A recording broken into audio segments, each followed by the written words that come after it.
Ahora bien, les hablaremos de la teratogénesis. Un teratógeno es todo aquel agente ambiental que sea capaz de desviar el desarrollo hacia la normalidad. El desarrollo embrionario puede verse alterado por diferentes factores externos, como agentes físicos que incluirían radiaciones o temperatura, agentes químicos como medicamentos, factores biológicos como virus o bacterias, factores genéticos o también algunas enfermedades maternas como diabetes e hipertensión. La teratogénesis también es denominada dismorfogénesis y es cualquier alteración morfológica, bioquímica o funcional que esté inducida durante el embarazo y que es detectada durante la gestación, en el nacimiento o con posterioridad. La teratología se ve regida por varios principios, entre los cuales sería la susceptibilidad a la teratogénesis, la cual va a depender del genotipo del embrión y de la manera en que interacciona con los factores ambientales externos.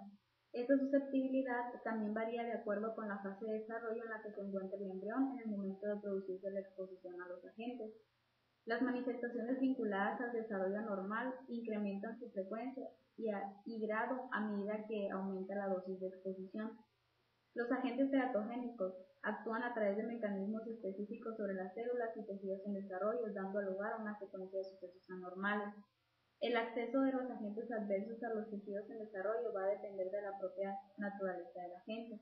Y por último, el desarrollo normal del embrión puede conducir a 4 tipos de manifestaciones, que serían malformaciones anatómicas, déficit funcional, retraso mental y la muerte. En 1977, Wilson y Fraser apoyaron la existencia de varios mecanismos por medio de los cuales un agente podía provocar alteraciones en el desarrollo de las células y en el curso de la embriogénesis. Entre ellos se encuentra la muerte celular, ya que un teratógeno provoca la destrucción o muerte de las células que son fundamentales para el desarrollo de la formación de tejidos y órganos. La interferencia mitótica, esto se refiere a que algunos agentes no van a dañar directamente el material genético, pero pueden interferir con la división celular. La función alterada de los ácidos nucleicos puede afectar la transcripción del ADN y posteriormente conducir a defectos en el nacimiento. La inhibición enzimática, se pueden ver inhibidas algunas enzimas que sean fundamentales para el desarrollo embrionario. La falta de sustratos esenciales, esto se refiere a que la falta de algunos nutrimentos durante el embarazo está asociada a anormalidades en el desarrollo. Las fallas en el aporte de energía, eso se refiere a que los agentes que interfieren en la función de las mitocondrias pueden alterar el proceso de la división celular. Otro mecanismo serían las alteraciones de las membranas celulares. Como bien sabemos, pues son fundamentales y muy importantes, y al verse alteradas puede causar la muerte o daño en la función celular.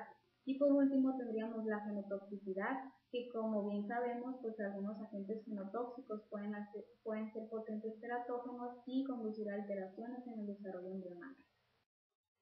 En las primeras 3 semanas después de la fecundación, la exposición a un agente lesivo daña a suficientes células para causar la muerte y el aborto, o en algunos casos solo algunas de ellas, lo que probablemente permite que el embrión se recupere sin presentar defectos. Entre la 3ª y la 9ª semana, el embrión es extremadamente susceptible a la teratogénesis, y la máxima sensibilidad durante este periodo ocurre entre la 4ª y la 5ª semana. Durante este periodo los órganos están siendo creados a partir de células germinales.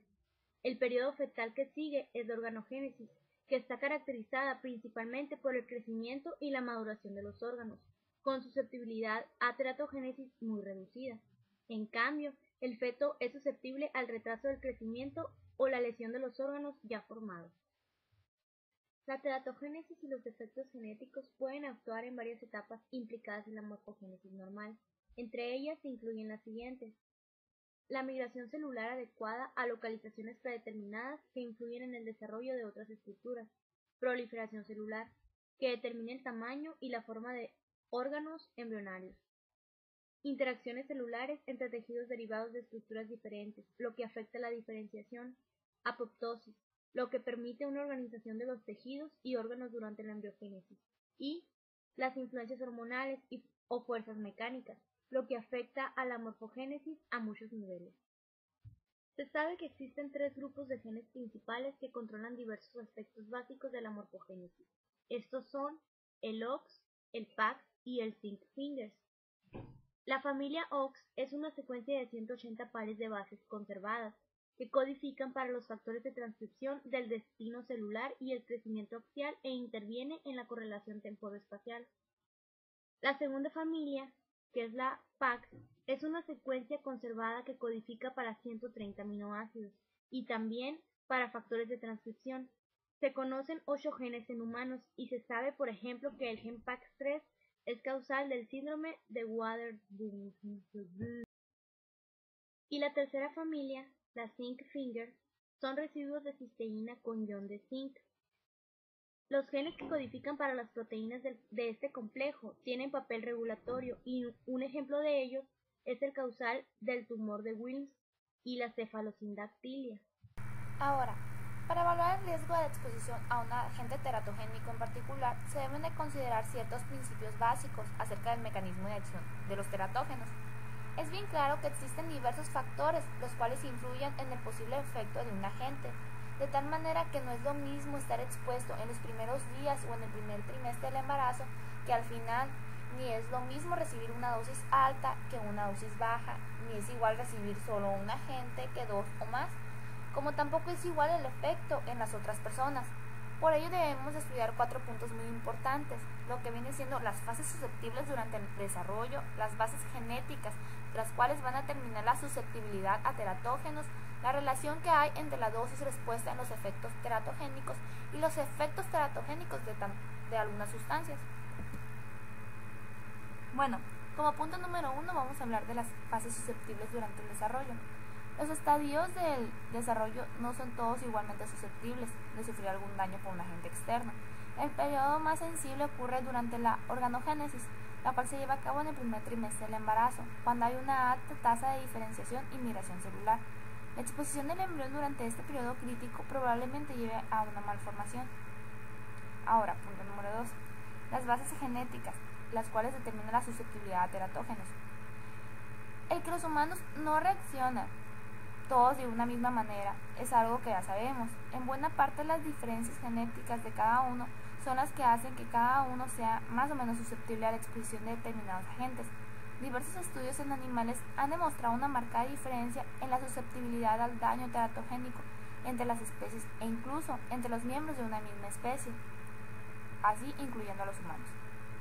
Esto ayuda a explicar por qué ningún teratógeno humano conocido causa un daño al 100% en los embarazos expuestos. Aunque los estudios experimentales en animales no son muy útiles para la comprensión de los mecanismos de teratogénesis, no todos los resultados de estos estudios pueden ser aplicados directamente a los humanos. Punto número 3. La relación dosis-respuesta en los efectos teratogénicos. En las etapas iniciales de la teratología se pensó que el embrión y el feto estaban protegidos de cualquier exposición que ocurriera en las madres, debido a la presencia de una barrera, la barrera fetoplacentaria. Pero hoy en día se sabe que muchas sustancias o agentes pasan relativamente fácil esta barrera, de manera que el efecto de la barrera placentaria pueda tener determinada o mayor o menor exposición fetal. Por otra parte, la dosis recibida por la madre es un factor determinante. La exposición indica que existe un límite por debajo del cual no se produce un efecto adverso alguno al feto. Esto es lo que se le llama la hipótesis del umbral. Por encima de estas dosis determinada como umbral se comienza a observar los efectos teratogénicos de medicamentos químicos y agentes físicos. Desafortunadamente para muchos de los teratógenos humanos el umbral de la dosis no ha sido determinado en sí. Efectos teratogénicos: muerte fetal o embrionaria, retardo de crecimiento y patrones distintivos de malformación.